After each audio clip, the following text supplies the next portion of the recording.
Good evening friends. Happy new year. आज हम लोग अ, हमारे साथ रीमा मैम हैं जो कि आरडीओ हैं और अभी गया में पदस्थापित है। थोड़े दिनों में प्रमोशन के बाद वो बीडीओ भी बन जाएंगी। उन्होंने आज अपना समय निकाला, इसके लिए हम लोग सब बहुत ही आभारी हैं। और अगर मैं शॉर्ट में इनके बारे में बताऊं तो बहुत ही हार्ड वर्किंग रही हैं। और स्टूडेंट के रूप में 67th पीपीएससी के अराउंड में हमारी इन्होंने आंसर राइटिंग सेशन जब चलता था तब मैम काफ़ी अच्छे आंसर्स लिखती थी और उसमें इम्प्रूवमेंट के लिए फीडबैक के लिए पूछती थी। और उसके बाद फिर 67th में उस बार क्या हुआ था कि ज्योग्राफी वगैरह में बहुत कम मार्किंग हुई थी तो मैम का थोड़े मार्क्स से रह गया था। बट उसके बाद फिर उन्होंने एसए को पूरा एकदम 68 में बिल्कुल स्क्रैच से किया, उसको इंटीग्रेट किया। और तो फिर 68 में इंटरव्यू भी उन्होंने अच्छे से टॉप स्कोर के साथ क्वालिफाई किया। और आई थिंक अगर इनके बारे में बेसिक्स बताऊं तो इन बीएससी है इनका। और हॉबी इनकी गार्डनिंग रही थी और ज्योग्राफी इनका ऑप्शनल था। Ma'am over to you. आप अब स्टूडेंट्स को गाइड कर सकती हैं। Thank you so much. Thank you sir. Thanks a lot. सभी को मेरी तरफ से good evening and happy new year. और मेंस क्वालिफाई करने के लिए सबको बहुत बहुत बधाई। मेरी जर्नी सर ने सबको बता ही दी है मोस्टली। और बीपीएससी के साथ बहुत लॉन्ग टर्म तो नहीं रही है, बट 67 और 68 का काफी एक्सपीरियंस रहा है, क्योंकि उस टाइम इतना फास्ट एग्जाम हो रहे थे, इतना जल्दी जल्दी कि समझना थोड़ा टाइम, मतलब इतने कम टाइम में उसको समझना एक टफ काम था। तो लेकिन हम सीधा चलते हैं इंटरव्यू पे, क्योंकि अब आप सब लोग मेंस क्वालिफाई कर चुके हैं और इंटरव्यू एक अलग ही टेंशन होती है। तो मैंने इंटरव्यू की तैयारी के टाइम मोस्टली तो मॉक तो एक दो ही दिए थे, लेकिन मोस्टली मैं सर के ही टच में थी, रवि सर से। और बहुत इन्होंने मुझे अच्छे से गाइड किया था और मेरा इंटरव्यू इन्हीं की वजह से अच्छा गया है। क्योंकि हम मेरा जो 68 का इंटरव्यू था वो मैं मेंस लिख रही थी, 69 का उसके बीच में मैं इंटरव्यू भी दे रही थी।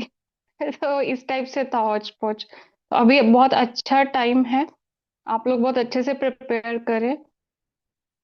और इंटरव्यू की प्रिपरेशन के लिए सर बताए भी होंगे, और मैं आपको एक बार फिर से बता देती हूँ, स्टार्ट करती हूँ कि आपको अपने बारे में सब कुछ पता होना चाहिए। चाहे वो आपकी एजुकेशन है, आपकी हॉबी है, या जो भी आप अपने आसपास देखते हैं, सब कुछ पता होना चाहिए। क्योंकि इंटरव्यू स्टार्ट ही होता है आपके मोस्टली आपकी आपके एजुकेशन से ही वो पूछते हैं, ग्रेजुएशन से। तो अगर आप ग्रेजुएट है, आपके आप मोस्टली सब ग्रेजुएट ही है, तो ग्रेजुएशन का आपको सब पता होना चाहिए।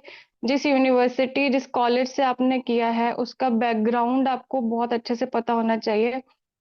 और अगर आप बिहार के बाहर से है, तो उनके लिए तो ये चीज फिर और ज्यादा इम्पोर्टेंट हो जाती है, क्योंकि वो लोग शिफ्ट कर जाते हैं फिर आपके आउटसाइड बिहार। मेरा एक्सपीरियंस ये रहा है कि मेरा जैसे मेरी ग्रेजुएशन जो है बीएससी मैंने हिमाचल से करी है, शिमला यूनिवर्सिटी से। तो मेरा इंटरव्यू मतलब लगभग 10 मिनट तो हिमाचल पे ही था, वहाँ के कल्चर, वहाँ की हिस्ट्री, वहाँ की ट्राइबल जो भी है सिचुएशन उस पे था। तो जो लोग भी जिनकी एजुकेशन बिहार के बाहर से है, तो वो लोग थोड़ा वहाँ जो अदर स्टेट है या अदर एरिया है वहाँ का सब कुछ एक बार अच्छे से देख के जाएंगे, उसको इग्नोर बिल्कुल नहीं करना है। फिर सेकंड नंबर पे आते हैं आपके ग्रेजुएशन के सब्जेक्ट। सब्जेक्ट के आपको बेसिक नॉलेज होनी चाहिए, जो कि मतलब मुझे ऐसा लगता है कि जो नॉर्म मतलब आम कॉन्सेप्ट होते हैं, जो आप डे टू डे में आप बोलते हैं, या फिर अपने पीटी के प्रिपरेशन के दौरान जो आपने प्रिपेयर किए होंगे, वो सब बेसिक बेसिक चीजें आप लोग को पता होनी चाहिए, क्योंकि नॉर्मल चीजें सबको पता रहती हैं।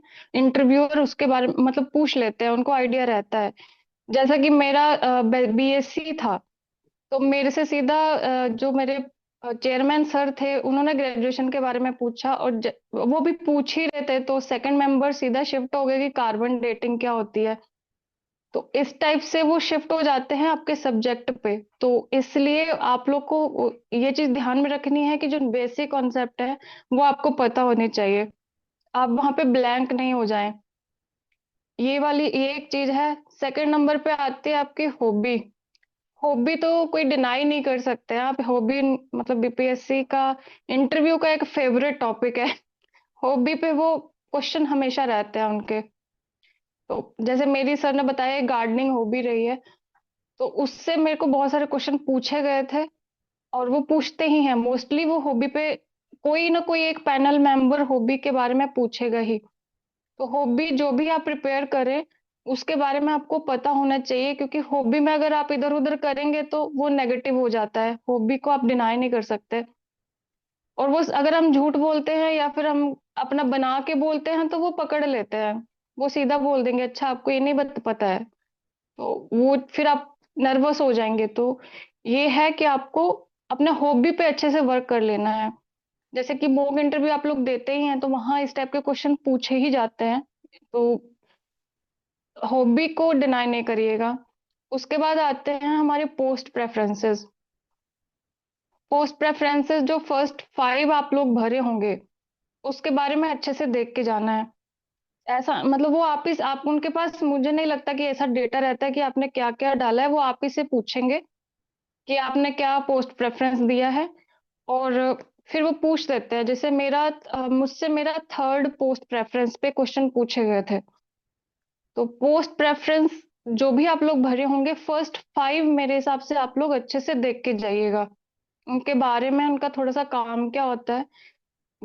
मुझे नहीं पता था, मुझे सब रजिस्ट्रार का काम पूछा गया था। तो काम तो मैंने बता दिया था जितना मुझे पता है, लेकिन फिर वो आगे उसमें और इन डेप्थ में जाने लगे कि रजिस्ट्री की फीस क्या होती है, कैसे होती है। तो उतना उस टाइम पे मुझे नहीं पता था।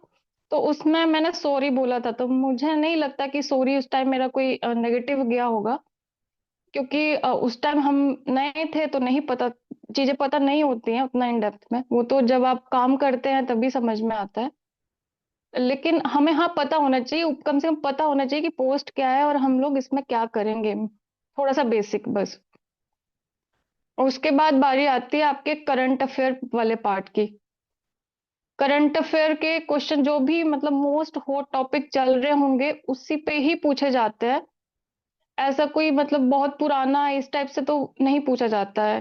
तो अभी जो जैसे सर बताते भी होंगे, आपको ग्रुप में डाल भी रहे होंगे। तो जैसे बिहार से या वर्ल्ड से, इंडिया से जो भी रीसेंट हैपनिंग्स हो रही हैं इम्पोर्टेंट, उनको अच्छे से कर लेना है। आपका व्यू पॉइंट भी पूछा जा सकता है कि आप उसमें क्या करते। व्यू पॉइंट्स भी पूछते हैं वहां पे। तो अपना थोड़ा सा व्यू पॉइंट डेवलप कर लेना है और मोस्टली पॉजिटिव ही आंसर करना है। हमें कुछ नेगेटिव नहीं बोलना है। सब पॉजिटिव बोल के आराम से बस आंसर दे देना है। उसके बाद बारी आती है कि करंट अफेयर के बाद कि जैसे मैंने आपको बताया ही कि अगर कोई मतलब बिहार के बाहर के लोग हैं, तो उन लोगों को बिहार के बाहर का जिस स्टेट से हैं उनको अच्छे से प्रिपेयर कर लेना है। और अगर बिहार के हैं तो जिस डिस्ट्रिक्ट से हैं या जहां से उन्होंने अपना पढ़ाई करी है, उसका पूरा उनको ज्योग्राफी हिस्ट्री सब पता होना चाहिए।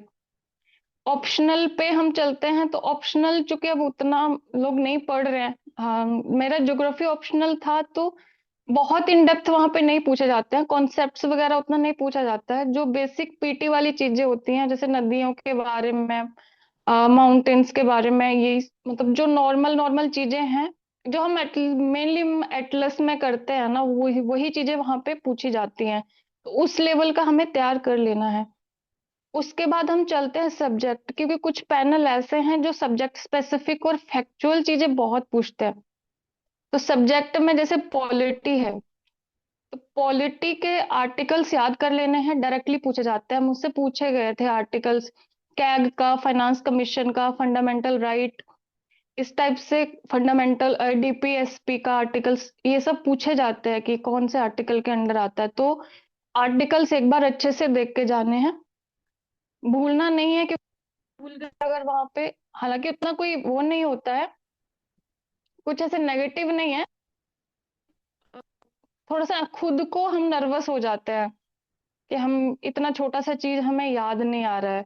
तो वो थोड़ा सा ध्यान रखना है कि हम आर्टिकल्स अच्छे से देख के जाएं, और इसके अलावा पॉलिटी के अलावा और हिस्ट्री, हिस्ट्री जो कि फेवरेट ही रहता है सबका। हिस्ट्री थोड़ा बहुत जो भी बेसिक्स होते हैं सब, जो जो भी पैनल मेंबर्स हैं या चेयरमैन सर हैं, उनको पता ही होते हैं। तो बिहार का हिस्ट्री, तो बिहार का हिस्ट्री को अच्छे से देख के जाना है। बिहार के मेनली जो जैसे नियोलिथिक साइट्स वगैरह हैं उनका पूछते हैं। तो ये सब जो मॉडर्न हिस्ट्री का पार्ट है उसको अच्छे से देख के जाना है। तो अब आप लोग अपना क्वेश्चन स्टार्ट कर सकते हैं। आई थिंक मैंने जितना मेरे को ध्यान था मैंने बताया है, बाकी मैं डाउट क्लियर कर दूंगी आपके क्वेश्चन से अगर कुछ बचा होगा तो। ओके, अभी थोड़ा सा रुक जाइए आप लोग। मैं कुछ मैम का ध्यान आकर्षित करना चाहूँगा कुछ बातों पे। अगर जैसे गैप है, जैसे मैम आपका बहुत ज़्यादा गैप था, काइंडली सब लोग म्यूट जी रखेंगे अपना। मैम आपका बहुत ज़्यादा गैप था, तो ये अंदर से जो अंडर कॉन्फिडेंस था उस पर कैसे मतलब डील किए करना चाहिए या किए आप? सर, मेरे से पूछा गया था कि आपकी ग्रेजुएशन, उनके पास ग्रेजुएशन का डेटा रहता है, तो उन्होंने खुद ही बोल दिया था चेयरमैन सर ने कि आपकी ग्रेजुएशन इतना पहले हुई है, आपका 13 इयर्स का गैप है। तो मैंने डिफेंड मतलब मैंने बताया था सर कि मैं पहले वर्किंग थी, लेकिन फैमिली इश्यूज की वजह से मैं नहीं कर पाई। लेकिन मैं प्रिपेयर कर रही थी साथ में सर कुछ टाइम से। तो फिर उन्होंने कुछ नहीं बोला, फिर वो बोले कि we are not concerned about your gap. ये अच्छी बात है कि आप यहाँ तक आई, ये बात चेयरमैन सर ने बोली थी मेरे को। ओके ओके, तो ग्रेट। गैप वो लोग उतना कंसिडर नहीं करते आई थिंक, क्योंकि उनको भी पता है कि लोग यहाँ मेहनत करके ही आए हैं। तो हम्म। गैप के लिए उतना वरी नहीं करना है। Okay okay. और दूसरा कि फीमेल कैंडिडेट्स को किस प्रकार से तैयारी करनी चाहिए, या फिर जो मैरिड कैंडिडेट्स हैं उसके बारे में कुछ बताना चाहेंगे? फीमेल्स के लिए मैं बताना चाहूंगी सर कि सबसे पहले तो फीमेल है तो फीमेल से रिलेटेड जो भी रिसेंट चल रहा होगा कोई इश्यू, तो उसको अच्छे से पढ़ के जाएं। कोई फीमेल से रिलेटेड अभी मूवी आई होगी कोई बहुत अच्छी, जैसे मेरे से लापता लेडीज के बारे में भी पूछा गया था। तो ये चीजें हैं कि आप फीमेल्स मेनली करेंगी। और इसके अलावा जैसे इंडिया की फर्स्ट फीमेल्स जो भी हुई हैं या बिहार की, जैसे फर्स्ट आईएएस हुई, फर्स्ट सीएम हुई, जो हम जैसे मोस्टली हम आईपीएस या फिर पीएम ये सब पढ़ते हैं ना, उनको छोड़ के सुप्रीम राइट। कोर्ट की फर्स्ट जज, ये सब चीजें फर्स्ट जो भी फीमेल्स हैं इंडिया प्लस बिहार उसको करके जाएंगी। और अगर अभी कोई फीमेल जो है जो बहुत न्यूज में रही हैं, तो उनके बारे में देख के जाएंगे। फीमेल्स मेनली फीमेल से ये क्वेश्चन पूछे जाते हैं, मुझसे पूछे गए थे। और फैक्चुअल क्वेश्चंस कुछ कुछ तो पूछे जाते ही हैं, तो उनके बारे में भी प्रिपेयर करके जाना ही होगा। एक चीज और जोड़ना चाहूंगी सर, जैसे नोबेल प्राइज सब लोग अच्छे से पढ़ लेंगे क्योंकि वो राइट पूछे राइट जाते हैं। राइट। या और जैसा मुझे याद है कि आपसे जिस दिन आपका इंटरव्यू था उसी दिन न्यूज़पेपर में आया था कि फर्स्ट लेडी आईएएस ऑफिसर के बारे में, और वो आई थिंक कटिंग भी उस दिन आपको भेजा हाँ गया था। सर, हाँ आपने जो भेजा था सुबह सुबह दे के गई, वही जाके उन्होंने पूछा था। तो उस टाइम अलग ही कॉन्फिडेंस आया था उनको। उसको मेरे को कटिंग या ध्यान में आ गई थी देख के कि सुबह ही देख के आई हूँ मैं। Okay okay. I think we will open the floor for everyone. आप लोग जिनको भी क्वेश्चन पूछना है वो बारी बारी से पूछिएगा, और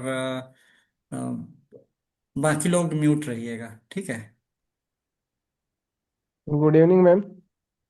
हाँ जी, गुड इवनिंग। मैम मैं रेलवे में जॉब करता हूँ यूपी में, अमेठी में, अमेठी जिले में। जी और मैं बिहार का रहने वाला हूँ। तो मैम मुझे यूपी के जी, विषय में क्या क्या तैयार करना चाहिए? यूपी के विषय में देखिए हिस्टोरिकली थोड़ा सा पढ़ लीजिएगा यूपी के बारे में। और कल्चर जो कि हमारे बिहार और यूपी के मोस्टली मिलते जुलते ही हैं, तो उसको तो आप टैकल कर लेंगे, कोई इतना इशू नहीं होगा। पर आप जैसे कि आप रेलवे में हैं, आप ऑलरेडी वर्किंग हैं, तो आप अपने मतलब जैसे आपके एक्सपीरियंस के बारे में भी पूछा जा सकता है, और आप क्यों वहां से छोड़ के यहाँ आना चाहते हैं, इस टाइप के क्वेश्चन आपसे बन सकते हैं। तो इन सब चीजों को आप प्रिपेयर करिएगा अच्छे से। जी मैम, मुझे यूपी स्पेशल के विषय में बस पता करना था जी। यूपी स्पेशल में आप मोस्टली वहाँ का हिस्टोरिकल देख लीजिएगा, यूपी का पार्ट हिस्टोरिकल ज्यादा पूछा जाता है। Okay cultural, ma'am. कल्चर और हिस्ट्री, ये सब यही सब पूछा जाता है, बज, और इसके ब, अलावा पॉलिटिकल उतना नहीं जाते हैं वो लोग, बट हाँ कल हिस्ट्री, मेनली हिस्ट्री ही पूछी जाती है। बजट वगैरह भी देखना पड़ेगा। बजट तो काफी पुराना हो गया है, आई डोंट थिंक कि बजट हमें अभी पूछा जाएगा, अगर रिसेंट आया होता तब पूछा जा सकता था। Okay ma'am. और ठीक है, बजट थैंक अगर आपसे, अब बजट इंडिया का बजट अभी के हिसाब से तो नहीं पूछा जाना चाहिए, मुझे नहीं यू। लगता, क्योंकि ऐसा नहीं यूपी पूछा का जाता मैम। इतना पुराना। जी। ठीक है ma'am. Okay, thank you. Okay. Good evening ma'am. हाँ जी, गुड इवनिंग। मैम मेरा इंग्लिश से ग्रेजुएशन है और पोस्ट ग्रेजुएशन भी है, और इसके बाद मेरा बीएड भी है, और आगे मेरा ज्योग्राफी ऑप्शनल है। आज मैं मैम एक जगह मॉक इंटरव्यू दे रहा था। इम्तियाज अहमद उनके चेयरमैन थे मैम, जिन्होंने बिहार लिखा है स्पेशल। तो बहुत सारे क्वेश्चंस हुए, फिर मैम जो मेरा इंग्लिश पेपर था उससे काफ़ी ज़्यादा क्वेश्चंस पूछे गए। उसके बाद वो मुझे ऐसा बोल रहे थे कि आप अपना आपका फ्लुएंसी उतना अच्छा नहीं है इंग्लिश में, मतलब मुझे आंसर इंग्लिश में देने के लिए बोल रहे थे, और बोल रहे थे कि आपका फ्लुएंसी उतना अच्छा नहीं है, आप फ्लुएंसी ठीक कीजिए इंग्लिश की। हम बोले फिर उनको कि मैम अब तो सर 10 15 20 दिन में इंटरव्यू होगा, अभी तो मेरे पास ऐसा कोई सोर्स भी नहीं है, तो ऐसे में क्या करना ऐसी बात चाहिए? नहीं है आपको, मतलब इंटरव्यू में कोई वो लैंग्वेज पे फोकस नहीं करते हैं, मोस्टली इंटरव्यू हिंदी में ही होता है, आपसे वो इंग्लिश में नहीं पूछते हैं कुछ भी। पता बस नहीं ये मैम, होता है मेरा कि अगर आप इंग्लिश किसी चीज का ग्रेजुएशन। जी मैम। नहीं, मैं समझ रही हूँ कि आपको इंग्लिश ग्रेजुएशन है, बट इसका मतलब ये नहीं है कि आपको वहां पे जाके इंग्लिश में ही बोलना होता है। जी। वो आपसे नहीं पूछेंगे इंग्लिश में ही, या कि आप इंग्लिश में ही बोलिए या कुछ, जैसे क्या होता है कि जैसे कोई भी अगर आप डेफिनेशन किसी चीज का या फिर कुछ इलेबोरेशन दे रहे हैं इंग्लिश में, दैट्स फाइन, अदरवाइज ऐसा जरूरी नहीं है कि आप वहां पे जाके इंग्लिश में ही आंसर करें, ऐसा कोई जरूरी नहीं होता है। ऐसा तो मैंने किसी से नहीं सुना है आज तक कि आपको इंग्लिश में ही आंसर देना है, वहां पे ऐसा बोला गया। पैनल में एक बहुत मेंबर सारे थे मैम, वो कुछ क्वेश्चन पूछने के बाद बोल रहे थे कि इसका आंसर इंग्लिश में देना है। देखिए, मॉक इंटरव्यू और रियल इंटरव्यू में बहुत डिफरेंस होता है। जी मैम। ठीक है, वो जो रियल इंटरव्यू होता है ना, वो पैनल के मेंबर, मेनली चेयरमैन सर, आपको पूरा कंफर्ट फील कराते हैं पहले, कि आप पहले से पैनिक ना हो जाएं, या फिर ऐसा ऐसा कुछ नहीं होता है अंदर कि आपको वो टॉर्चर कर रहे हैं, इस टाइप से नहीं होता। क्वेश्चन होते हैं, नो डाउट, बट वो जी। आपको रिलैक्स भी फील करवाते हैं। तो लैंग्वेज मैटर नहीं करती है, वो लैंग्वेज पे उतना फोकस नहीं करता है कि आप इंग्लिश में तो इंग्लिश में आंसर दीजिए, इस टाइप से तो नहीं होता है। ओके ऐसा मैम, कोई इशू नहीं थैंक यू होता मैम। है, और उसके बहुत बारे ज़्यादा। में, क्योंकि अभी आप कुछ देखिए, अभी क्या है ना कि जो है हम उसी को ही अच्छे से प्रिपेयर कर सकते हैं, कुछ नया जी करने मैम। जाएंगे तो गड़बड़ होगा। तो आप उसके बिल्कुल। बारे में नहीं सोचिए, आप आराम से, शांति से, काम होके प्रिपेयर करिए और आराम से ही आंसर दीजिएगा, कोई इशू नहीं होता है। Thank you ma'am. हाँ जी। नमस्ते मैम। हाँ जी, नमस्ते। मैम, चूंकि आपका भी गार्डनिंग रहा है और मेरा जो हॉबी है वो किचन गार्डनिंग है मैम, तो मतलब हाँ किस जी। प्रकार के क्वेश्चन मतलब इससे तैयार कर लिया जाए मैम। तो मैं कुछ कुछ तैयार किया हूँ, लेकिन वो मुझे लगता है पर्याप्त नहीं है वो। तो मतलब आप क्या सलाह देगी मैम कि किस तरह के क्वेश्चन हम मतलब प्रिपेयर कर ले इससे ma'am, kitchen gardening hobby. Kitchen gardening तो मतलब वो पहले पूछ देंगे कि आप कहाँ करते हैं किचन गार्डनिंग। यही मुझसे तो भी यही सेम क्वेश्चन पूछा गया था, कहाँ करती हैं आप किचन गार्डनिंग। तो अपने टेरेस पे मैं, अच्छा सॉरी। हाँ, मतलब इस टाइप से तो, और आपने कब किचन गार्डनिंग स्टार्ट करी थी, होती क्या है किचन गार्डनिंग, वो ऐसे ही पूछते हैं। जो भी पैनल वाले लोग रहते हैं ना, इसी टाइप से पूछेंगे आपसे। फिर आप अगर आप किसी जैसे पेस्टिसाइड का या कुछ ये बोलते हैं कि हम ऑर्गेनिक इसका यूज करते हैं, तो कैसे उसको बनाते हैं, वर्मी कंपोस्ट आप प्रिपेयर करते हैं तो कैसे करते हैं। फिर कुछ जैसे वेजिटेबल्स हैं, जैसे मुझे पूछा गया था धनिया आप कैसे ग्रो करती हैं, तो धनिया कैसे ग्रो करते हैं वो मुझे पता था कि उसको थोड़ा सा हल्का क्रश करके क्योंकि मैं तो करती हूँ, तो क्रश करके ही उसको हमें ग्रो करना होता है। तो मैंने बताया था, तो इस टाइप से वो पूछते हैं आपसे। बहुत यस ज्यादा मैम। ऐसा नहीं है कि कोई टेक्निकल चीज पूछते हैं, छोटी छोटी चीज ही पूछते हैं। लेकिन हमें पता होना चाहिए कि आप ठीक है, आप गार्डनिंग दे रहे हैं, लेकिन आपको पता होना चाहिए कि गार्डनिंग को हम करेंगे कैसे। यस मैम, वो ठीक है ना? मतलब करता भी हूँ हाँ। थोड़ा थोड़ा। और चैट जीपीटी का भी प्रयोग मतलब यूज कर रहा हूँ मैम इसमें, मतलब हाँ, क्योंकि डाटा अगर आप इकट्ठा हॉबी करने। में थोड़ा सा भी इधर उधर करते करेंगे ना, मतलब बेसिक बेसिक चीजें आप प्रिपेयर कर लीजिएगा, ठीक है ना? जैसे ये ऐसे मैं बता रही हूँ ना, यही मुझे पूछा गया था कि धनिया कैसे उगाती हैं। जी तो मैम, इसी टाइप से, एक और इसी सवाल टाइप था से। मैम। हाँ जी। मैम मेरा बीए भी इकोनॉमिक्स है मैम, और एमए भी इकोनॉमिक्स है, तो एमए इकोनॉमिक्स छिपा सकते हैं क्या? क्योंकि इकोनॉमिक्स से उस लेवल का क्वेश्चन अगर पूछे जाएंगे तो फिर मतलब दिक्कत हो सकती है तो। देखिए, मुझे नहीं लगता कि वो एजुकेशन के बारे में ऐसे पूछते हैं कि आपने इसके बाद ये पढ़ा है कि नहीं पढ़ा है। वो तो इस सिंपल ग्रेजुएशन से ही स्टार्ट करते हैं। अ, आप चाहें तो आप छिपा भी सकते हैं, जैसे कि मैंने अपना एमबीए उनको नहीं बताया था कि मैंने एमबीए किया हुआ है। बाकी एक बार रवि सर से भी इस बात पे आप डिस्कस कर लीजिएगा, वो शायद बेटर गाइड कर पाए। लेकिन मैं अपना बता रही हूँ कि मैंने अपना एमबीए का उनको नहीं बताया था, तो आप चाहें तो नहीं भी बता सकते हैं इस बारे में। और मैं बिहार सरकार में एक शिक्षक भी हूँ मैम, तो उस हिसाब से मतलब जॉब प्रोफाइल में क्या क्या चीजें अपडेट करके रखे मैम, जो मेरे लिए मतलब इम्पोर्टेंट होगा वहाँ के लिए। देखिए, वो आपसे पूछेंगे पहले कि आप टीचर ये छोड़ के इसमें क्यों आना चाहते हैं। जी। ये क्यों वाला क्वेश्चन तो रहेगा ही आपके लिए। तो वो तो यही बेटर अपॉर्चुनिटी है आपके लिए, ये बीपीएससी तो ऑब्वियसली इसमें आना चाहते हैं। बट इसी सर्विस से रिलेटेड, जैसे आप टीचर के क्या मतलब क्वालिटीज क्या होती हैं, वो क्वालिटीज को आप जैसे यूज कैसे कर सकते हैं एडमिनिस्ट्रेशन में। और अम, अब बस इसी टाइप के क्वेश्चन ही बन सकते हैं, इसी टाइप से ही पूछे जाएंगे। आपका एक्सपीरियंस पूछा जा सकता है कि आप अपने एक्सपीरियंस को कब कैसे यूज करेंगे अगर आप एडमिनिस्ट्रेशन में आ जाते हैं, तो इसी टाइप से पूछा जाएगा। Oh, okay, thank you ma'am. जी, वेलकम। नेक्स्ट पूछिए। Good evening ma'am. हाँ जी, गुड इवनिंग। मैम मेरा हॉबी ट्रेवलिंग लिए है। तो मैम ज़्यादा प्लेसेस पे मैं ट्रेवलिंग ट्रेवलिंग नहीं किया, कुछ ही प्लेस पे मैं ट्रेवलिंग किया हूँ। तो मैम इसमें क्या क्या क्या डायमेंशन बन सकते हैं क्वेश्चन के? हाँ, ट्रैवलिंग तो काफी मतलब एक तो ब्रॉड कॉन्सेप्ट है ही, जैसा कि आपको भी पता ही है। लेकिन हाँ, अब अगर आप किसी जगह पे गए हैं तो वो प्लेस के स्पेसिफिक क्वेश्चन भी हो सकते हैं। फॉर एग्जांपल आप बोल दें कि हम कुल्लू मनाली गए हैं, तो वहां पे आपने क्या देखा, क्या मतलब वहां, और ये बिहार में आपको क्या अलग लगा, इस टाइप से पूछे जा सकते हैं।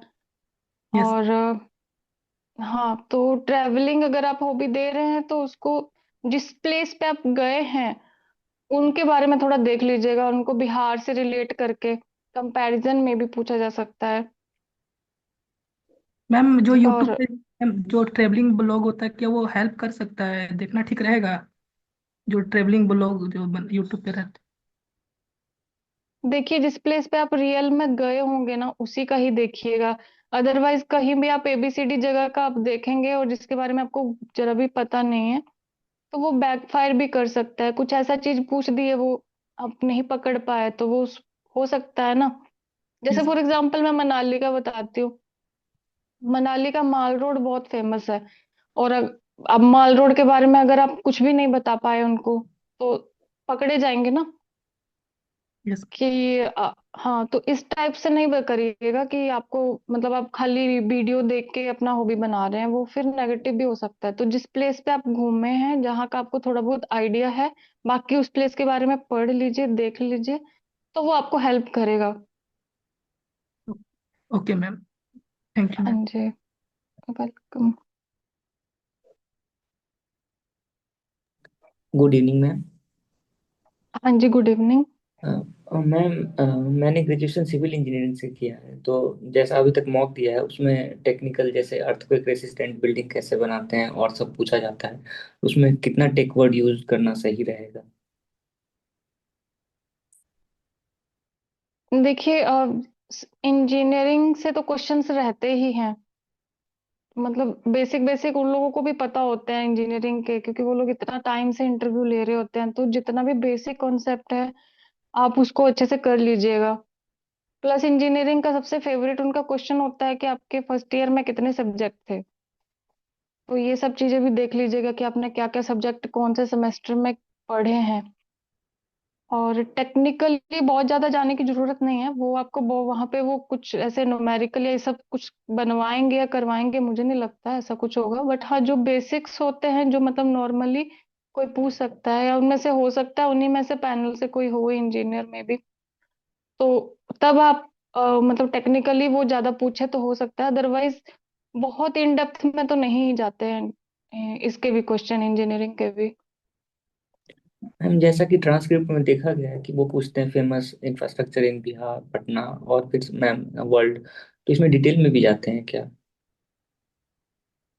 डिटेल में मतलब फेमस में आप प्लेसेस और वही बहुत ज्यादा इन डेप्थ में वो नहीं जाते हैं। वो आपसे मतलब नहीं होता, काइंड ऑफ फैक्चुअली पूछते हैं।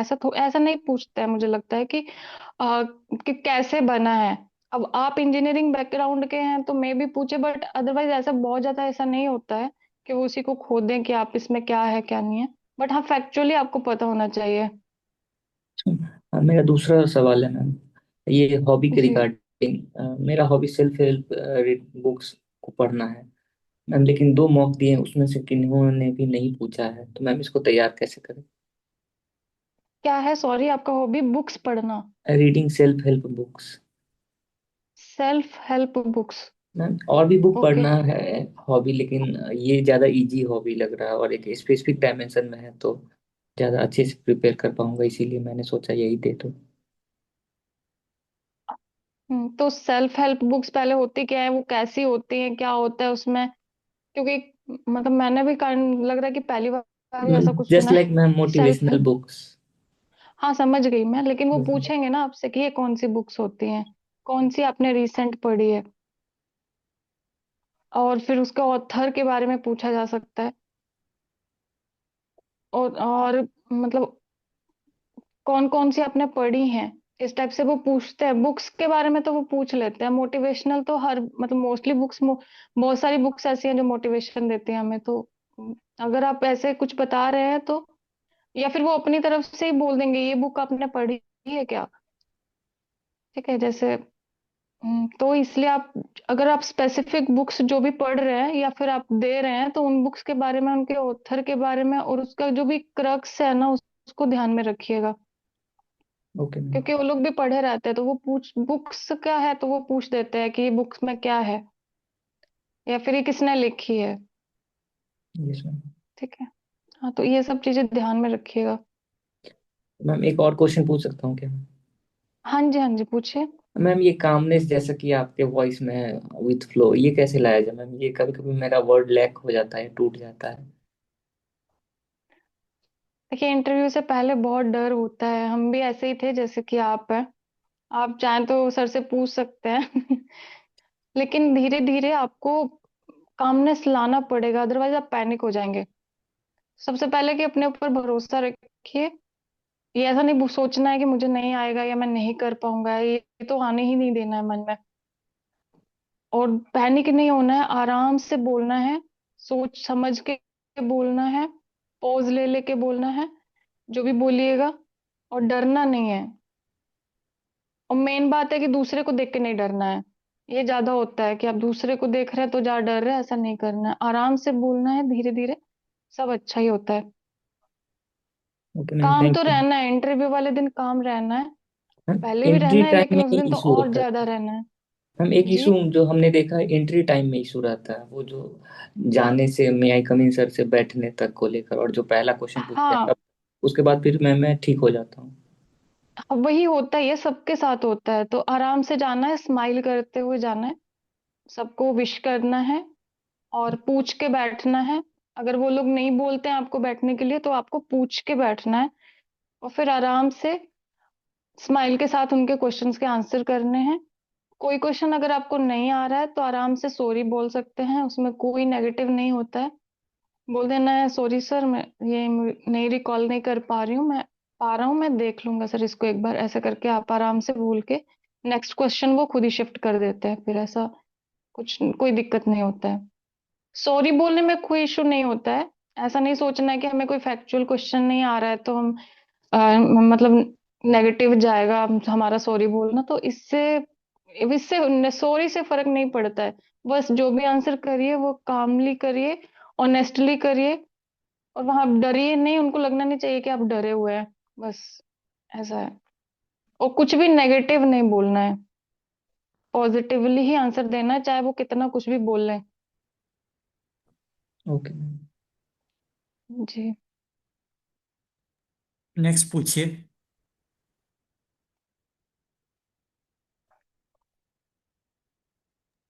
हेलो।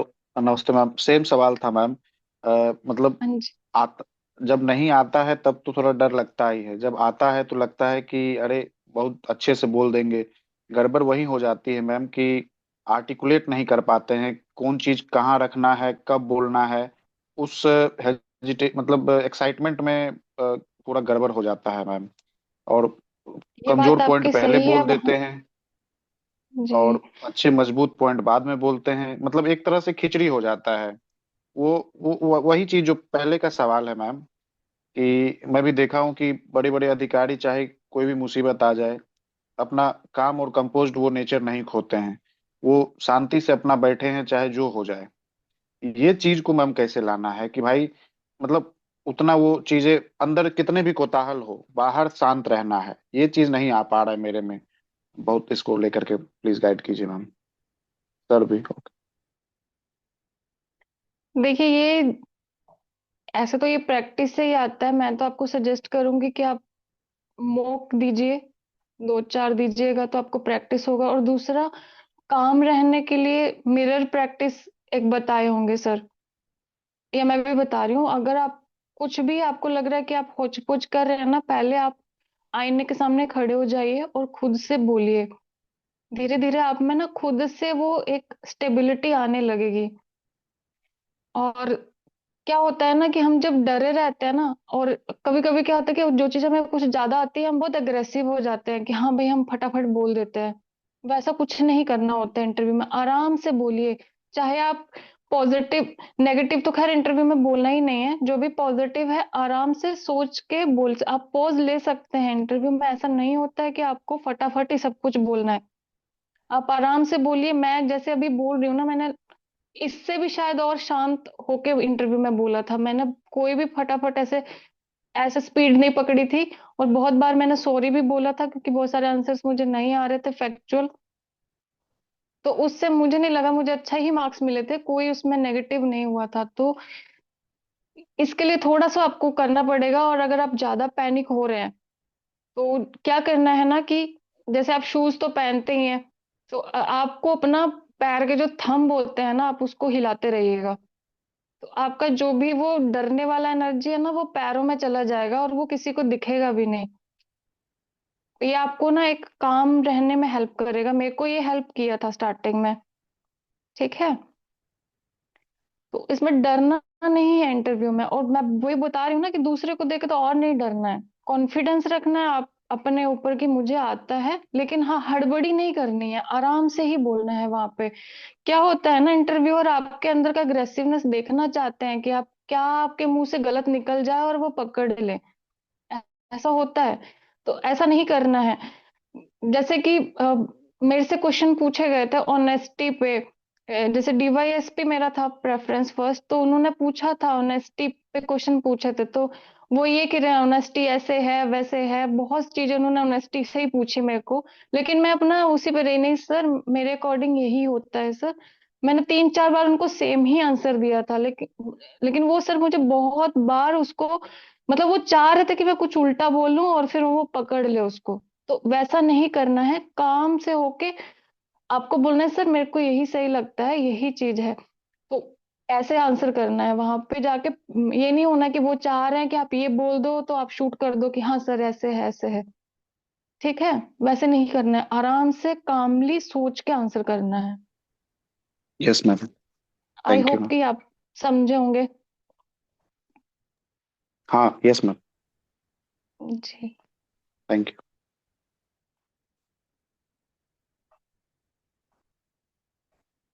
नेक्स्ट पूछिए।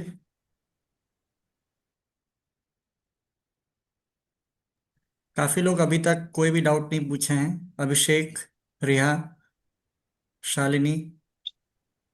Good morning ma'am. हाँ जी, गुड मॉर्निंग। जी मैम, मुझे सिचुएशन बेस्ड जो क्वेश्चन आते हैं उसका मैम आंसर नहीं आप पता रहता है कि कैसे जवाब दे, सिचुएशन बेस्ड जो होते हैं क्वेश्चन। और मैम पोस्ट प्रेफरेंस से रिलेटेड भी जो क्वेश्चन है तो मैम उसको कैसे मतलब अच्छे से जवाब दे सकते हैं, इसी के बारे में पूछना था।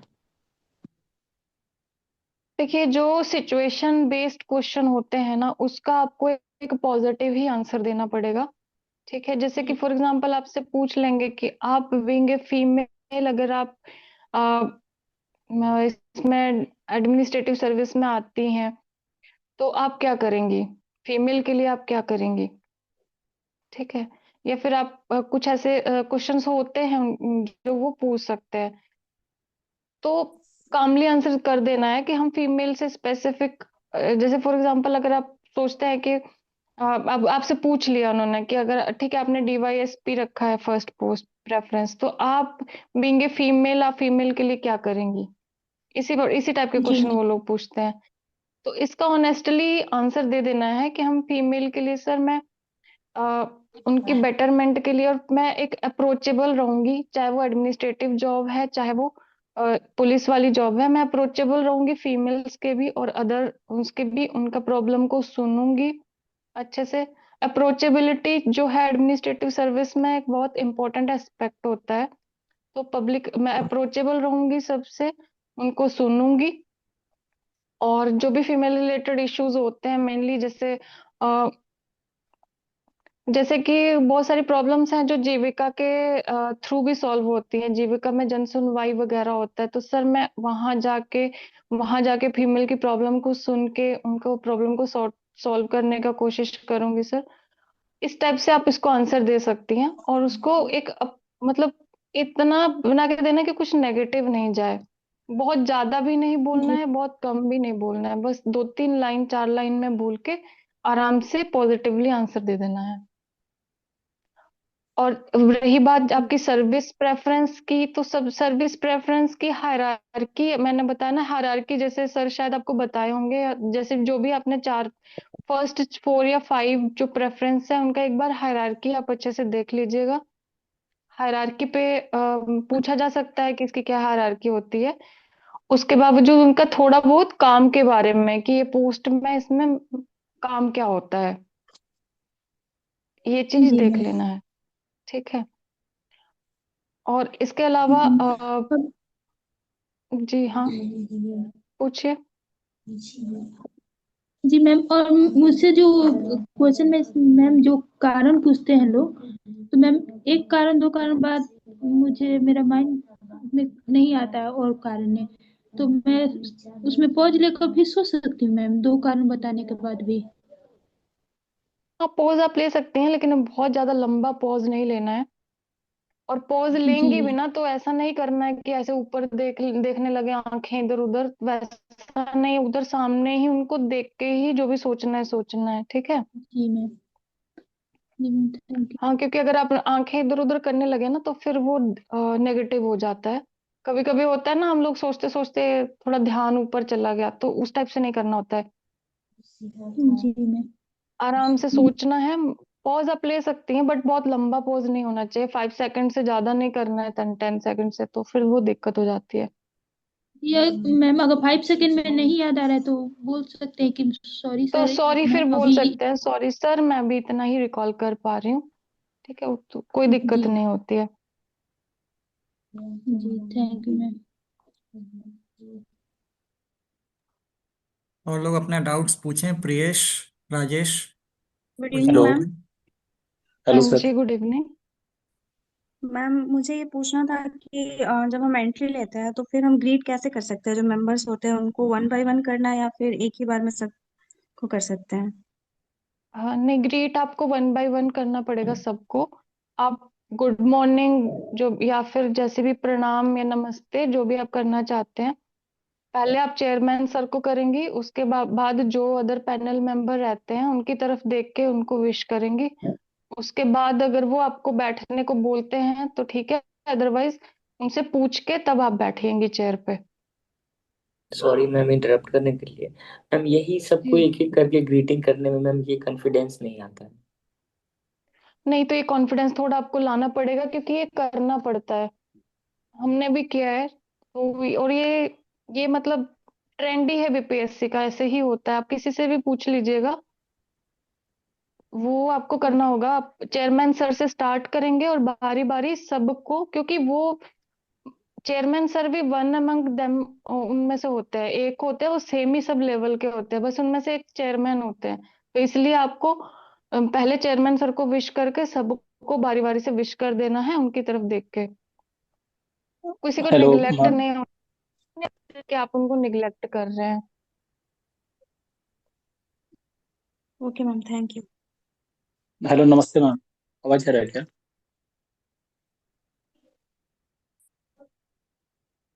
हाँ, आप ऑडिबल हैं। हेलो। हेलो नमस्ते मेरी मैम। आवाज आ रही है? हाँ जी, जी नमस्ते। मैम। मैम मुझे पूछना था, चूंकि मैं गोरखपुर उत्तर प्रदेश से बिलोंग करता हूँ, तो मैम मेरा एक जनरल जी। डाउट ये है कि मैम जैसे मैं चाहता हूँ कि इंटरव्यू में अगर यूपी वाला कंपोनेंट मिस हो जाए, मतलब अगर हम इसको अवॉइड कर दें तो मुझे एक अलग एरिया अलग से तैयार करने से बच सकता हूँ मैम। तो मैम इंट्रोडक्शन इंट्रोडक्शन में बिना हाई स्कूल इंटर का बताए इंट्रोड्यूस कर सकता हूँ अपने आप को, डायरेक्टली ग्रेजुएशन कहाँ से किया मैंने, जैसे वो दिल्ली से देखिए, वो करा है। आपका इंट्रोडक्शन पूछेंगे ही नहीं, मुझे मतलब इंट्रोडक्शन वहां नहीं पूछी जाती है। वो सीधा आपसे ये पूछेंगे आपने ग्रेजुएशन कहाँ से किया है, या ग्रेजुएशन ओके। में आपने क्या किया है। इंट्रोडक्शन बीपीएससी का ट्रेंड नहीं है, वो इंट्रोडक्शन नहीं लेते हैं, क्योंकि वो नाम वगैरह रिवील नहीं करते हैं, ना ही हमें बताने होते हैं अपने नाम। तो वो मैम आपको एक स्टार्ट ही करेंगे वो आपके, लेकिन हाँ, जैसे अगर आपकी जो ग्रेजुएशन है, अगर आपका उसका कॉलेज आपका यूपी का है, जी तो मैम। फिर आपको वहां का प्रिपेयर करना पड़ेगा, फिर आप उसको छोड़ नहीं सकते हैं। वो ऐसा नहीं होता, आपने फॉर्म फिल करा है तो उसमें नाम दिया होगा ना यूनिवर्सिटी का या इसका, जी तो जी वो जी जी चीजें जी। उनको रहती हैं, डिटेल उनके पास उतना तो रहता ही है, तो वो आपको प्रिपेयर वहां का फिर करना पड़ेगा। ठीक है मैम, ठीक। Thank you ma'am. हाँ जी। Good evening ma'am. प्रियस हाँ दिस जी, साइड। Good evening.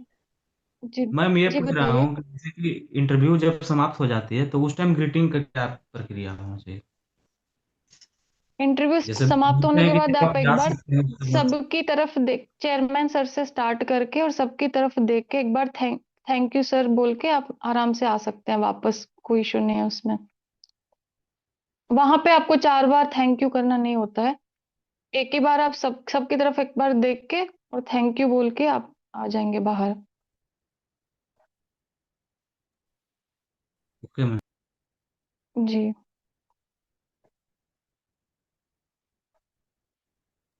ठीक है, अब लास्ट 15 मिनट्स है। अगर किन्हीं को एक्स्ट्रा डाउट्स है तो पूछिए, नहीं तो हम लोग समराइज करेंगे। और जो डाउट्स पे मेरा अगर कुछ टेक होगा तो मैं भी उस समय ले लूँगा लास्ट के 10 मिनट्स में। Hello ma'am, good good evening. हाँ जी, गुड इवनिंग। मैम अभी रिसेंटली मैम जो एक्स चेयरपर्सन थे करीमी सर, जी। उनका एक सेशन करवाया गया था एक कोचिंग इंस्टीट्यूट के द्वारा, तो मैंने हाँ वहाँ जी। ज्वाइन किया था। तो उन्होंने बताया था कि अब आप लोग जब आते हैं कैंडिडेट तो सबको अलग अलग विश ग्रीटिंग करते हैं, तो ऐसा आप लोग को नहीं करना है, आप लोग को एक ही बार ग्रीटिंग करना है, बार बार नहीं करना है। देखिए, क्या होता है ना कि ये पैनल टू पैनल डिपेंड करता है। मेरे को जहां तक ये ऐसा लगता है, अब उन सर का ऐसा व्यू पॉइंट रहा है या फिर उन्होंने ऐसा एक्सपीरियंस किया होगा, लेकिन मोस्टली जहां तक मैंने मतलब दिया है या लोगों से पूछा है ना, अ, उन्होंने यही बताया कि सबको विश कर देना है, नहीं पता कौन नेगेटिव में ले जाए। Okay ma'am. मैम एक ठीक। और सवाल था मेरा। हाँ, मैं इसमें थोड़ा सा ऐड कर देता हूँ, क्योंकि इस पे काफ़ी अभी डिबेट चल रहा है और सभी का डाउट्स भी है। देखिए, मैं आपको एक फेयर एक आइडिया दे देता हूँ इंटरव्यू रूम के अंदर। अपना अपनी बिल्कुल इम्तियाज सर का ओपिनियन है। लेकिन एक जो आपको मैं एक आइडिया दे देता हूँ। जैसे ही आप एंटर करते हैं, सारे बोर्ड मेंबर्स आपको स्माइल करके देख रहे होते हैं, इतना वेलकमिंग रहते हैं कि आप अगर वहां पे जाके सिर्फ चेयरमैन सर को अगर आप नमस्ते करेंगे, बाकी लोग आपको इतने प्यार से देख रहे होंगे कि अगर आप उनकी तरफ नहीं देखते हैं या उनको नहीं ग्रीट करते हैं तो वो अपने में खराब लग जाता है। Point number one. तो यहाँ से मुझे लगता है कि बहुत आपका डाउट क्लियर होगा। हाँ, अगर कोई बोर्ड है जिसमें कि, तो आई थिंक ये आपको वहाँ पे फेयर असेसमेंट लेना होगा अंदर में जाके। जी सर, सही बताए। वो ऐसा रहता ही है वहाँ का माहौल। Okay ma'am. Okay sir. जी।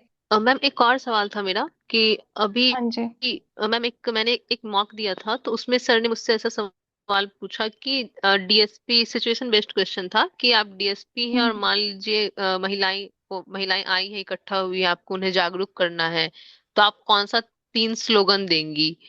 तो तभी इमीडिएट तो मुझे कोई ऐसा स्लोगन नहीं समझ में आ रहा था, तो मैंने कहा सर मैं भी ऐसा कुछ नहीं समझ पा रही हूँ। तो एक और मेंबर थे, उन्होंने कहा ठीक है तो कोई बात नहीं, आप अभी सोच लीजिए। तो मतलब इमीडिएट तो मैं ऐसा कोई स्लोगन बना नहीं पाई, तो मैंने बस मुझे जो इमीडिएट समझ में आया तो मैंने कहा सर जागरूक महिला अपने अधिकारों को पहचाने महिला। तो एक ही एक्चुअली मुझे तो तभी ऐसा कुछ समझ में आ रहा था। तो ऐसा अगर कोई सवाल होता है तो मतलब मुझे तो नहीं लगता कि मैं तभी इमीडिएट ऐसा कोई स्लोगन बना पाऊंगी।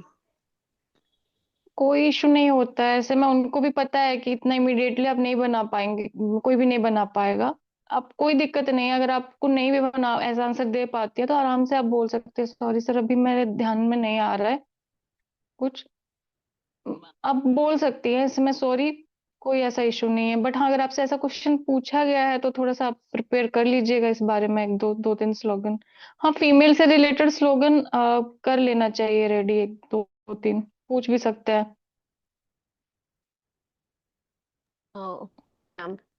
मैम नेक्स्ट वन इसकी से पोस्ट प्रेफरेंस की जो हायरार्की है मैम, वो पूरी जी। याद नहीं होती है एक्चुअली। मतलब वो हाँ देखिए, थोड़ा तीन चार टफ वो तो। होती है पर वो फिर भूल जाते हैं।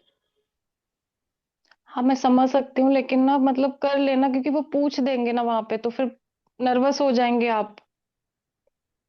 तो क्या मतलब, अभी तो टाइम है ही, आप ज्यादा नहीं करना है। फर्स्ट जो चार या पांच, चार भी करेंगे तो चल जाएगा, चार का याद कर लेना।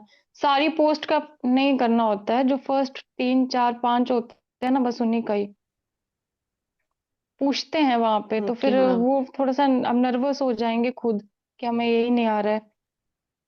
थोड़ा सा मैम कोशिश एक करिएगा कि आप तैयार कर पाए उसको। मैम मुझे तो सॉरी ओके बीच में मैम, इंटरप्ट थैंक यू। करना पड़ रहा है मैम। Hello ma'am. हाँ जी। मैम क्वेश्चन ऑलरेडी पूछ चुका हूँ मैं, मुझे दोबारा कुछ पूछना था मैम। जैसे एक्चुअली एक मॉक दिया हाँ था जी। मैं, हम्म। तो उसमें मैं देख रहा था उसका रिकॉर्डिंग जो वीडियो था उसमें मैं देख पा रहा था कि जब मुझसे कोई क्वेश्चन पूछा जा रहा है, मैं सोच रहा हूँ, तो उस वीडियो रिकॉर्डिंग में मैं ऊपर देख रहा हूँ मैम, मेरी आंखें ऊपर जा रही हैं। और, हाँ तो और ये चीज मैंने आपको पहले भी मैंने किसी को बताया ना कि ऊपर नहीं देखना है। Okay okay ma'am. आपको खुद को नहीं पता चलेगा कि मैं ऊपर देख रहा हूँ कि नीचे, लेकिन ये चीज में अलर्ट रहना कि हम कहाँ देख रहे हैं। ठीक क्योंकि मैम, वो तो थैंक फिर लग ही जाएगा कि आप ऊपर देख के सोच रहे हैं। तो इसके लिए आप मिरर प्रैक्टिस जरूर करिएगा। इसमें मैं यू। थोड़ा ठीक है सा मैम। ऐड कर देता हूँ कि बिल्कुल मैम ने जैसा बताया मिरर प्रैक्टिस के बारे में, तो कोशिश करना है कि जो पॉपुलर क्वेश्चंस हैं जो आपसे पूछे ही जाएंगे, जो बिल्कुल एविडेंट है कि आपका डैफ के आधार पे वो सवाल पूछा ही जाएगा, तो उसका इतना प्रैक्टिस रहना चाहिए कि जब आप उसका आंसर दें तो उस समय आपकी नज़र जो है वो रिकॉल वैल्यू आपको इतना ज़्यादा याद रहे, या फिर वो आपको वो फ्लो रहे। पूरा याद नहीं होना चाहिए बट आपको पता रहे कि आप क्या बोलने वाले हैं, तो ऑटोमेटिक वो नज़र आपके ऊपर नहीं जाएगी।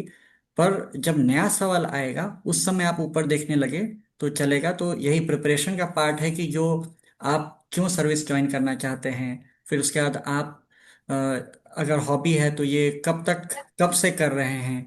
तो साइकोलॉजी भी कहता है कि आप अगर सोचते टाइम में अगर लेफ्ट साइड अगर आपकी आंख पर जा रही है तो आप एक्चुअल में वो काम किए हैं और आप रिकॉल कर रहे हैं। अगर राइट साइड अगर आपकी आई अगर जा रही है सोचते वक्त में, इसका मतलब आप क्रिएट कर रहे हैं। तो ये भी मतलब 100% इस पर ये नहीं है, बट कुछ साइकोलॉजिस्ट इसको यूज करते हैं आपके ट्रूथफुलनेस चेक करने के लिए।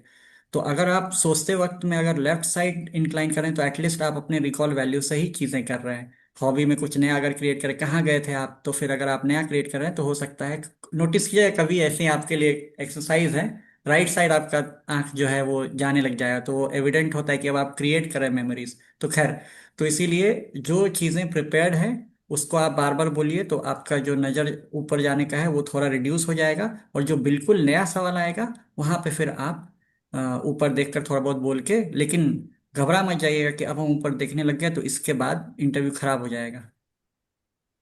हाँ सर, एक फर्दर क्वेश्चन मैम सर दोनों लोग से सर। एक जैसे बिहार में सर, चूंकि फर्स्ट अटेम्प्ट है मेरा, इसमें ज़्यादा आइडिया नहीं है। सर इंटरव्यू के रेंज मार्क्स क्या होते हैं? जो बच्चे सिलेक्ट नहीं होते हैं उनके साथ नंबर कम होते हैं क्या ज़्यादा? जैसे जो बच्चे फाइनल लिस्ट में नहीं आ पाते हैं किसी वजह से, तो उनका उनका कितना हद तक इंटरव्यू मार्क्स उनको मतलब हैम्पर करता है सर? इंटरव्यू मार्क्स का तो ज्यादा डिफरेंस नहीं होता है, लेकिन मेंस के मार्क्स का डिफरेंस होता है। तो ज्यादातर आपका मेंस का कितना मार्क्स है वो उस पे डिपेंड करेगा कि आपका मतलब कैसा जाएगा, क्या है। इंटरव्यू के मार्क्स में बहुत ज्यादा डिफरेंस हम नहीं बोल सकते हैं। Okay sir ma'am, Ravi thank you. Sir, आप मुझसे एग्री होंगे इस बात पे? बिल्कुल बिल्कुल। इसीलिए जी। जिन लोगों को घबराहट हो रही है उन लोगों को ये भी सोचना है कि आपका मेंस मार्क्स जो है वो ऑलरेडी आपका फेट सील कर चुका है। मतलब डिस्करेज करने के लिए नहीं बोल रहे हैं, बट ये आपको उल्टा एनकरेज करने के लिए बोल रहे हैं कि अब आप एकदम निश्चिंत होकर जाके इंटरव्यू दीजिए। जो मार्क्स रेंज होता है वो जनरली 70 से लेकर 80 के बीच में, या फिर 65 से लेकर 80 के बीच में सभी लोगों को दिया जाता है, ठीक है। जिन लोगों को अच्छा, जैसे रीमा रीमा मैम है, इनको उससे ज़्यादा मिला था। फिर उसके बाद अगर कभी कभी जैसे जो जिन लोगों का बहुत या तो कुछ गलत बोल दिए इंटरव्यू में, या फिर अगर प्रोफाइल बहुत स्ट्रांग है, मतलब इसका मेरे पास बहुत कोई एविडेंट प्रूफ नहीं है, पर अगर आपका ऐसा कोई प्रोफाइल है जिससे कि आप मैकिंजी में जाके जॉब कर सकते हैं और फिर आप ट्राई कर रहे हैं बीपीएससी में, तब फिर वहां पे वो लोग एक्सेप्शनली लो नंबर देते हैं, क्योंकि उनको पता है कि आप ब्लॉक में जाएंगे, थोड़े दिन काम करेंगे और फिर छोड़ देंगे। तो वो सब जगह पे फिर आपको थोड़ा सा, अगर वैसा कुछ है कि आपका प्रोफाइल बहुत स्ट्रांग है, तो फिर आपको वहाँ पे कोशिश करना है कि बिहार के बारे में इतना अवेयर है, ये बाकी लोगों के लिए भी है। तो वहाँ पे कोशिश करना है कि जो न्यूज़पेपर वगैरह है उससे आप टच में रहें, और इंटरव्यू बोर्ड को ये कन्वे करें कि हम बहुत ज़्यादा इंटरेस्टेड हैं एडमिनिस्ट्रेशन का पार्ट बनने में, और उसके लिए जितना कन्विंस करना पड़े, चाहे वो आपके पेरेंट्स आपके इंस्पिरेशन हो सकते हैं, चाहे वो कोई बिहार या फिर बिहार में आपको सर्व करने की इच्छा है, क्योंकि यहाँ पे चैलेंजेस बहुत ज़्यादा है, मतलब चुनौती आप देख रहे हैं यहाँ पे आके काम करना, तो जैसे भी आपको कन्विंस करना है ताकि वो मान जाएं कि आप छोड़ के नहीं जाएंगे। जी सर, थैंक यू सर।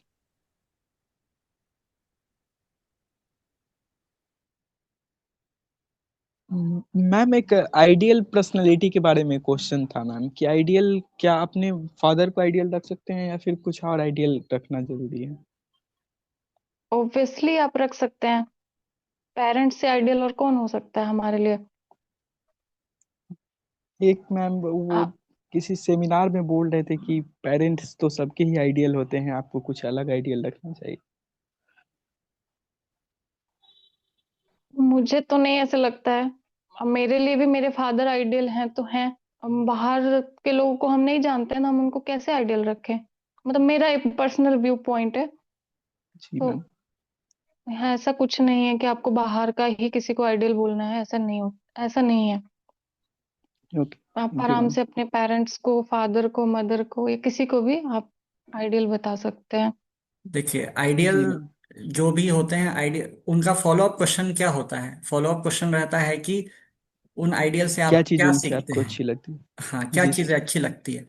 तो फिर आप उसमें बोलेंगे, अगर ई श्रीधरन आपके आइडियल हैं तो फिर वहां से आप कुछ बताएंगे, कलाम सर आपके आइडियल हैं तो वहां से कुछ बताएंगे, रतन टाटा सर आपके आइडियल हैं तो वहां से आप कुछ बताएंगे। अगर फादर में या पेरेंट में भी अगर वो क्वालिटीज अगर आप ढूंढ लिए हैं एविडेंस के साथ, honesty, resource providing, stressful situation में फैमिली को एक साथ रखना, तो जो भी करेज, ऑनेस्टी, ये सब जो बेसिक जो अगर है, वो अगर आपको वहीं से अगर मिल जाती है तो आप डिफेंड कर सकते हैं।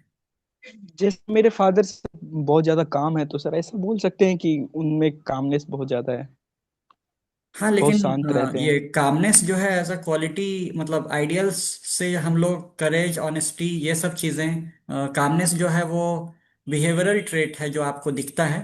ठीक है, वो भी आप बोल सकते हैं, या इसको आप प्रायोरिटी में थर्ड नंबर, फोर्थ नंबर पे रख सकते हैं। Okay sir, thank you sir.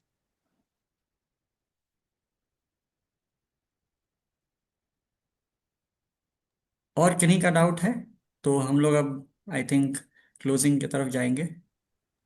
Sorry sir, ये डिफेंडेबल वीकनेस क्या हो सकती है? मैम आप कुछ ऐड करेंगे? डिफेंडेबल वीकनेस, ये बहुत तगड़ा टर्म आ गया है, मतलब ऐसा वीकनेस बताओ जो कि स्ट्रेंथ पोर्ट्रे हो। यस। बहुत टफ है सर, इसका आंसर आप ही करेंगे। देखिए, अ, बहुत लोग इसमें इमोशनल बोलते हैं, बहुत लोग इसमें अटेंशन टू डिटेल बोलते हैं। मतलब कोई भी चीज़ जो आप बहुत जुनून से करते हैं उसको लोग जनरली वीकनेस के रूप में पोर्ट्रे करते हैं, ताकि वो बाद में स्ट्रेंथ के रूप में भी। पर ओरिजिनल रखिएगा, ठीक है। जैसे एक रहता है कि सर मैं वर्काहोलिक हूँ तो मैं खाना खाना भूल जाता हूँ, या फिर मुझे लोग देर से आते हैं तो मुझे बहुत गुस्सा आ जाता है, क्योंकि मैं, मतलब मैं टाइम पे पहुंच जाता हूँ और कोई सामने से लेट से आ जाए तो मुझे वो अच्छा नहीं लगता है। तो इस टाइप का कुछ आप बोल सकते हैं, ठीक है। बट और भी थोड़ा बहुत आप, चैट जीपीटी है वहां से भी रिसर्च कीजिएगा। सर एक दो चीजें मैं ऐड करना चाहूंगी जो लोग को याद कर लेना चाहिए। जैसे कि प्रियम्बल, प्रियम्बल याद करना सही रहेगा। कभी कभी वो पूछ देते हैं प्रियम्बल बोलिए। बिल्कुल बिल्कुल। और बिहार के सात निश्चय, बिल्कुल। ये चीज, ये इसको भी याद करना। जैसे कि थर्ड वाला भी है ना, तो उसके जो भी कंपोनेंट्स है तो उसको याद करना। हमने और अभी जिस, परसों वाले सेशन में सबको रटवाया है। हाँ, तो आप, मतलब मैं अपनी तरफ से बोलना चाह रही थी। हाँ बिल्कुल और बिल्कुल। जैसे जिन, थैंक यू। जी, प्रियम्बल नहीं रटवाए तो वो अभी करना होगा। और कुछ कुछ फुल फॉर्म, जैसे अभी जी राम जी वगैरह हाँ जैसे भी है, इनका फुल फॉर्म याद कर लेंगे सभी। कुछ कुछ जो स्कीम्स अभी न्यूज में होंगी, तो उसको याद, मतलब उसको याद थोड़ा सा, फुल फॉर्म्स पूछते हैं वहां पे। बिल्कुल। जी। आई थिंक हम लोग समराइज करेंगे। प्रणव सर शायद टाइम, सर बाहर थे तो इसीलिए मे बी अभी ज्वाइन नहीं किए हैं। उन्होंने बोला था मैं प्रयास करूंगा। वो थोड़ा आज 1 तारीख था तो उनको कुछ शेड्यूल था पहले से ही। तो मैं कुछ यहाँ पे मैंने कुछ नोट किया था, जैसे कि अ, हाँ, इकोनॉमिक्स का सब एमए छुपाना है कि नहीं, कैसे करना है। तो यहाँ पे मैं आपको एक कॉन्टेक्स्ट दे देता हूँ कि वो लोग पूछते हैं कि आपका ग्रेजुएशन कब हुआ और अब तक आप क्या कर रहे थे। तो ये जो गैप है, इसमें आपको चूज करना होता है कि आप अपना एमए बताएंगे या फिर आप उस गैप को दूसरे तरीके से डिफेंड कर लेंगे। वहां पे फिर ये क्वेश्चन रेलिवेंट हो जाता है। एमए बताना ये नहीं, उससे ज्यादा ये रेलिवेंट हो जाता है कि आप उस गैप को जस्टिफाई करने के लिए क्या बोलने वाले हैं। तो इससे आई थिंक आप बेहतर सोच पाएंगे। फिर ट्रैवलिंग में अ, बहुत सारा जो सबका अलग अलग अपना अपना हॉबी था, और सबका एक ही सवाल था कि मेरे से क्या पूछा जाए, मेरे से क्या पूछा जाएगा। उनका पहला ये पर्पस होता है ये वेरीफाई करना कि ये खुद करते हैं कि नहीं करते हैं। तो उसके लिए वो लोग बहुत ज़्यादा कब, कहाँ, क्यों डायरी लिखते हैं, तो कब लिखते हैं, कितने बजे लिखते हैं, लास्ट एंट्री कब किए थे, क्या लिखे थे उसमें। और अगर आप क्रिएट करना शुरू करेंगे तो आपकी आई जो है लेफ्ट से राइट चली जाएगी। ठीक है, मतलब जस्ट एक बात कह रहा हूँ। या फिर कुछ आपका चेहरा में ऐसा रहेगा जहाँ पे कि लगेगा कि आप क्रिएट कर रहे हैं। तो ये सारी हॉबीज के साथ ट्रू है। तो ट्रैवलिंग हो जो भी है, तो उसको कोशिश कीजिए कि जहाँ आप गए हैं, और बहुत ग्रैंड बनाने का जरूरत नहीं है। अगर आप राजगिरी गए हैं, नहीं गए हैं, तो जाकर राजगिरी घुमाइए अभी गैप में, ठीक है। या फिर गया घुमाइए, ठीक है। जो भी है खुद से हाँ, घूम कर गया आइए। ये। और तीसरा था सिविल इंजीनियरिंग में क्या सवाल पूछे जा सकते हैं, तो इसमें थोड़ा बहुत ऐड कर दूंगा कि जैसे वो लोग ना अ, मतलब क्योंकि बहुत ज़्यादा कॉन्ट्रैक्ट देते हैं, कंस्ट्रक्शन करवाते हैं, कभी कभी साइट विजिट पे जाते हैं, इंस्पेक्शन पे जाते हैं, तो उन लोगों को इस टाइप की बातों का बहुत आइडिया रहता है कि कितना सीमेंट डाले, कितना बालू डाले, मिक्स किस रेशियो में मिक्सिंग होगा। तो ये सब उन लोगों को चूंकि प्रैक्टिकल फील्ड एक्सपीरियंस रहता है, तो इसलिए वो इस टाइप का सवाल पूछते हैं कि कितना बालू, कितना गिट्टी, कितना सीमेंट लगता है, आरसीसी में क्या होता है, कितने डेप्थ तक हम लोग चेक करेंगे, अगर कोई रोड बनाए हैं तो कितना उसमें इंसर्ट करके चेक करेंगे क्वालिटी के लिए। तो ये सब क्योंकि एडमिनिस्ट्रेटर्स खुद करते हैं, तो ये सब टाइप के क्वेश्चंस वो पूछते हैं। ठीक है। बिहार म्यूजियम जैसे बना है तो उसका आर्किटेक्चर के बारे में आपसे पूछना शुरू कर देंगे, कभी गए हैं क्या, नहीं तो कोई अगर मना कर देंगे तो लोटस टेम्पल के ही बारे में पूछने लग जाएंगे, वो कैसे अपने आकृति में खड़ा है उसका, तो या फिर ऑस्ट्रेलिया का कोई पकड़ लेंगे। तो मतलब जो दिखता है बहुत एविडेंट है, बुर्ज खलीफा कैसे स्टेबल है, तो वो सब मतलब थोड़ा बहुत आपका स्ट्रक्चरल इंजीनियरिंग हो गया या फिर। और लेकिन ज्यादातर वो लोग इधर रहते हैं, मतलब आरसीसी में क्या कॉम्पोजिशन है, ये क्या है, मिट्टी अगर मिट्टी मिल गया तो कैसे मिट्टी को सेपरेट करेंगे, मतलब कुछ इस टाइप का जो वो लोग प्रॉब्लम्स। और सेल्फ हेल्प ग्रुप वगैरह, सेल्फ हेल्प बुक जो है, इसमें आप लोग वही सब सवाल पूछे जाएंगे, कब लास्ट पढ़े थे, क्या पढ़े थे, और क्या सीखे थे, इसमें क्या आपको अच्छा लगता है। तो सबका वो जो बॉटम लाइन है ना, वो वेरीफाई करते हैं कि आप कर रहे हैं कि नहीं कर रहे हैं, उसमें वेरिफिकेशन में अगर आप सही में करते हैं तो आप उनको इम्प्रेस कर जाते हैं। ठीक है। और क्योंकि आप कुछ ऐसा बात बता देते हैं जो कि वो पहले वो जो फर्स्ट हैंड जो पर्सन किया रहता है वही को वो नॉलेज रहता है, तो कुछ बताते बताते वो एक्स्ट्रा बोल देते हैं जो कि उनको लगता है हाँ ये सही बोल रहा होगा। ठीक है। तो ये वाला एक फैक्टर रहता है, इसके लिए आपको घबराना नहीं है, जो आप करते हैं वही।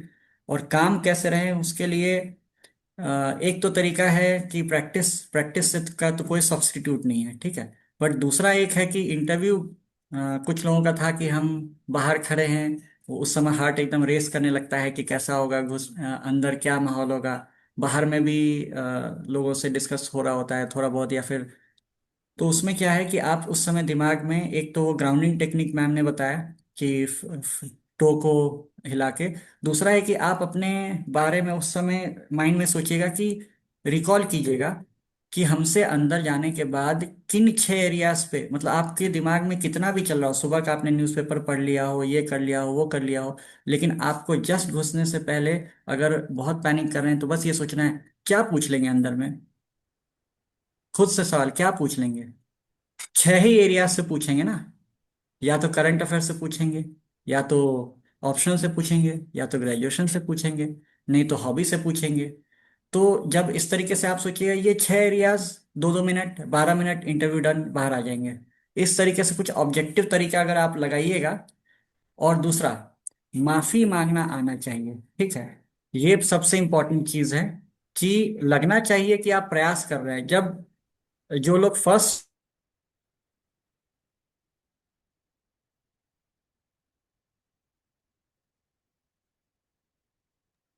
जो लोग फर्स्ट टाइम इंटरव्यू देते हैं उनके साथ ये बहुत इशू रहता है कि हम कैसे जाएं वहां पे, कैसे बात करें।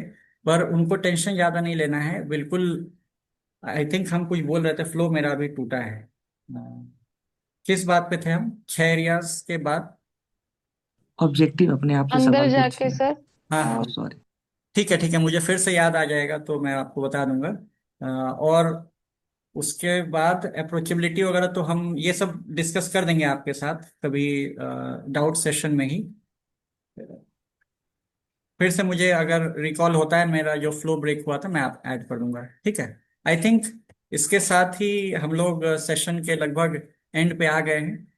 और आशा करते हैं कि आप लोग के लिए ये सेशन बेनिफिशियल रहा हो। और मैम ने इतना बहुमूल्य समय निकाला उसके लिए भी बहुत बहुत धन्यवाद।